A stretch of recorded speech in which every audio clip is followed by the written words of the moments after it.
Gjesti ka publikuar në Instagramin e tij fotografi shumë të bukur, një fotografi me tort që Gjesti po feston ditëlindjen e 25 dhe po të shikoni me detaje fotografin, janë gjërat nga mbrapa aty te divani të vëna, gjërat interesante që karakterizojnë natyrën dhe karakterin e Gjestit, do me thënë ato gjërat e bukura që shndrojnë atë në një fëmijë të lumtur. Ai ka postuar në Instagramin e tij këtë fotografin me torte që e shikoni, që është happy birthday, normalisht që ka festuar me njerëzit e tij të dashur dhe nuk dua të heq në asnjë mënyrë edhe Eglin. Gjesti dhe Egli vazhdojnë të jenë bashkë, edhe pse Egli nuk ja uroi në Instagram, unë mendoj që këte kanë formën e tyre të marketingut për të qenë në qendër të vëmendjes dhe për të komentuar marrëdhënia e tyre. Gjesti kishte përzgjedhur që ta nxjerrën vetëm këtë fotografin i vetëm, domethënë as me familje, as me shoqëri, as me askënd, vetëm Gjesti me një torta në dorë, që kjo nuk kupton që Gjesti ka shuar,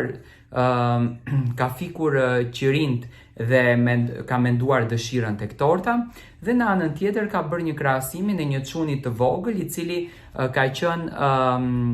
cili është Gjesti në fakt. Gjesti po e shijon pafund këtë moment, ka gëzuar momente shumë të bukura, besoj që kjo ka ndodhur natën e mbrëmshme, sepse Gjesti sonte ndodhet në Austri dhe fillon me maratonën e koncerteve të tij, do me thënë Gjestin sonte e kemi në Austri, sonte fillon koncertin e tij të parë dhe do t'jetë për 2 javë me radhë, do t'jetë nëpër Europë duke dhënë koncerte pafund. Çuditërisht, Egli Tako nuk është se i ka bërë like ke fotoja, do me thënë vazhdojnë akoma të mbajnë këtë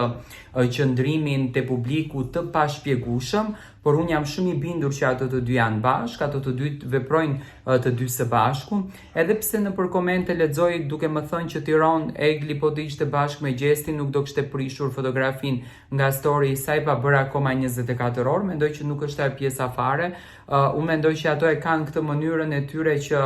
nuk duan t'i shprehin, do me thënë duan ta mbajnë marketingun aktiv, edhe në këtë formë ato duan të jenë të komentueshëm dhe kështu po vazhdojnë. Po të ndjekim me detaje rrugtimin e tyre, ato po vazhdojnë në këtë formë dhe po i gëzohen suksesit. Gjesti ka nxjerr fotografin me tortën duke gëzuar happy birthday, do me thënë vetes së tij, auron ditëlindjen, ka shkruar një shkrim duke falendëruar të gjithë shqiptarët për të gjithë suportin edhe për dashurinë që i kanë dhënë për 3 muaj me radhë dhe vazhdojnë edhe më tej Big Brotherit, ndërsa Egli nuk ka bërë asnjë lloj reagimi, nuk ka postuar asnjë gjë, sikur e dashura që të postonte një foto apo një story për të dashurin e saj që kishte ditëlindje, do me thënë janë gjëra të cilat siç duket